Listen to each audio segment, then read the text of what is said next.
The next tab is the risk assessment. Again, you will want to review all of the questions and answer them thoroughly.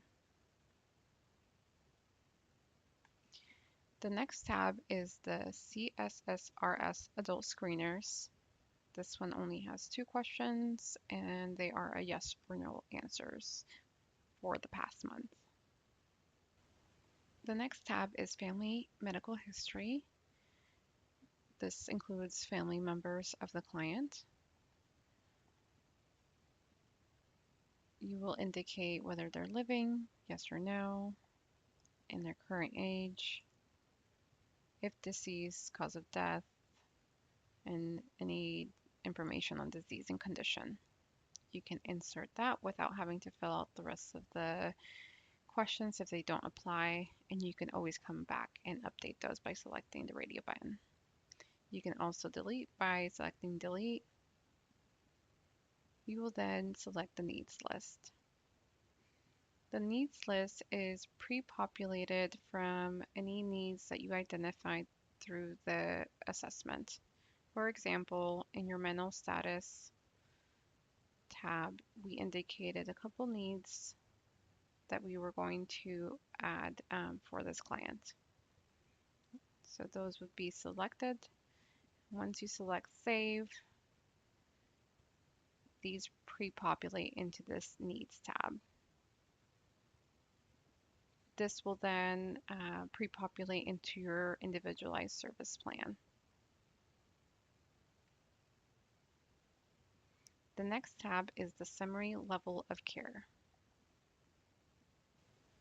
You will want to complete all of the boxes indicated in the tab.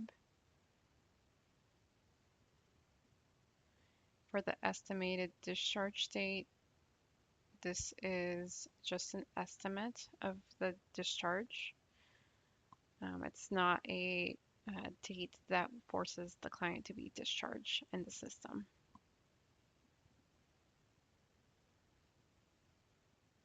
After completing the summary level of care, you will then select the safety crisis plan. This has 2 different tabs, the safety plan and then the crisis plan. This auto populates as the initial safety plan, but once there is an initial safety plan completed and you're wanting to do an update in the system, it's called review. You will then have this as an option to select. So after completing the safety plan for the client, you can then also do the crisis plan. Again, same thing. And after the initial crisis plan is completed, then you'll have that option to complete the review. All of these will be completed. And then at this point, you can then complete your disposition for the client.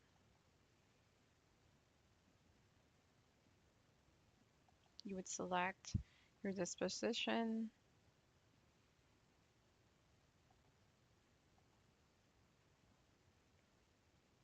your service type,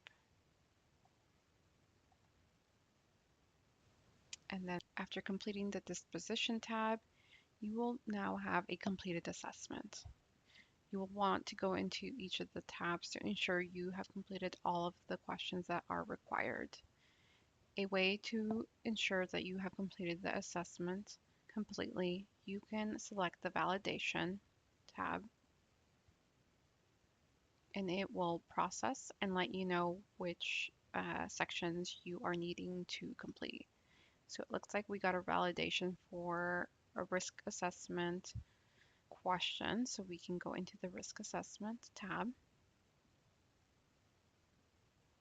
and it is other risk factors. So that is the section in which the question was missing.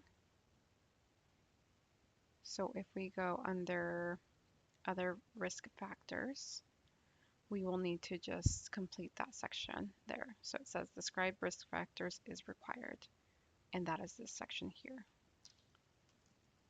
So we will complete that, and then we can either attempt to sign it, or we can revalidate our document to ensure that we have all the questions answered. Until we have all the questions answered,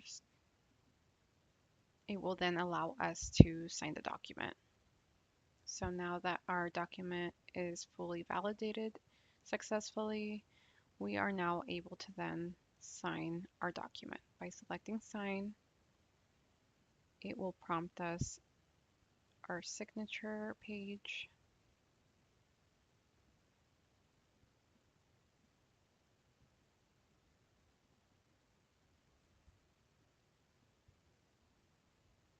And the document turns into a PDF confirming that our document is signed. So another way to confirm is by scrolling to the bottom of the assessment.